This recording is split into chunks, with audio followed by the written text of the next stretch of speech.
Hello ভাই লোক, this is one best পালানো। ওয়েলকাম টু মাই চ্যানেল বইরা বাড়িটা। এখন বর্ষাকাল চলছে, আর বর্ষাকালে রাস্তাগুলো কিন্তু অনেক স্লিপি থাকে, আর যার কারণে আপনার চালানোর সময় অতিরিক্ত সতর্কতা অবলম্বন করতে হবে। আর এই সময় আমরা অনেকেই দেখেছি টায়ার প্রেশারটা একটু বেশি রাখে। তাদের যে বাইকের ম্যানুয়ালে যে সাজেস্টেড যে টায়ার প্রেশার থাকে, সেই টায়ার প্রেশার চেয়ে অনেক বেশি রাখে।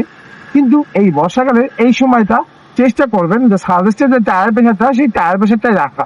আর অতিরিক্ত টায়ার প্রেশার যদি থাকে, সেক্ষেত্রে আপনার চাকাটা স্লিপ করার সম্ভাবনাটা বেশি থাকে।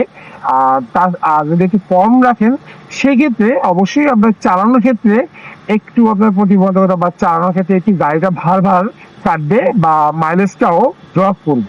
সেক্ষেত্রে সঠিক যে পিএসআই, সেই সঠিক পিএসআইটা অবলম্বন করা অত্যন্ত জরুরি। যেমন আমাদের সুজুকি জিক্সারের ক্ষেত্রে আমরা যেটা বলি যে ফ্রন্ট যে টায়ারটা, সেটাতে 28 পিএসআই রাখতে হবে, আর 28 থেকে 30। আর রিয়ারের ক্ষেত্রে আমরা 33 থেকে 35 পিএসআই টায়ার প্রেশার রাখি।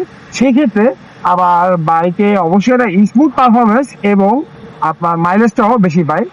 আর এই বর্ষার সময় কিন্তু অবশ্যই সাথে সবসময় রেইনকোট রাখবেন, কারণ রেইনকোটটা যে কোনো সময়, কারণ আবহাওয়ার অবস্থা যেরকম দেখা যাচ্ছে এই ভালো অবস্থা, এই আবার দেখা যাচ্ছে যে আপনার প্রচন্ড বৃষ্টি হচ্ছে।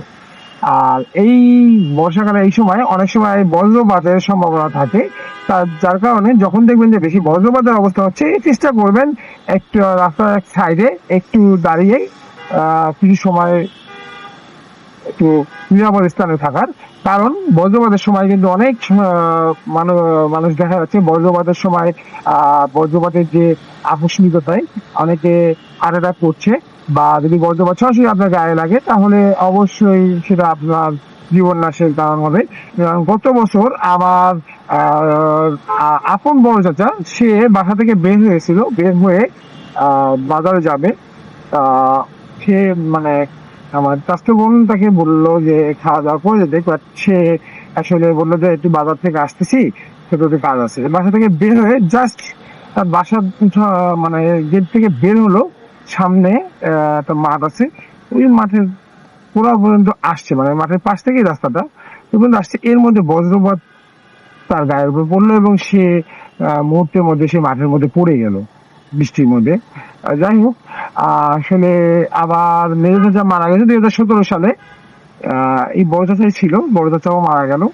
মোটামুটি এখন আসলে চাচা বলতে আমার কেউ নাই। এই বজ্রপাতে আসলে একটু সতর্কতা অবলম্বন করা উচিত, যদিও আমরা অনেক সময় সময়ের কারণে যে দ্রুত তাড়াতাড়ি যেতে হবে এই জন্য করি না। তবে একটা জিনিস সবসময় মনে রাখবেন, এটা সবাই বলে, আমিও বলছি, সময় হচ্ছে জীবনের মূল্য অনেক বেশি। যার কারণে অবশ্যই এই বর্ষাকালে একটি বাড়তি সতর্কতা সবাই অবলম্বন করতে হবে। আর একটি দুর্ঘটনা সাহায্য করে কার না। সবাই ভালো থাকবেন, সুস্থ থাকবেন এবং আমার জন্য অনেক অনেক দোয়া করবেন। সালামু আলাইকুম।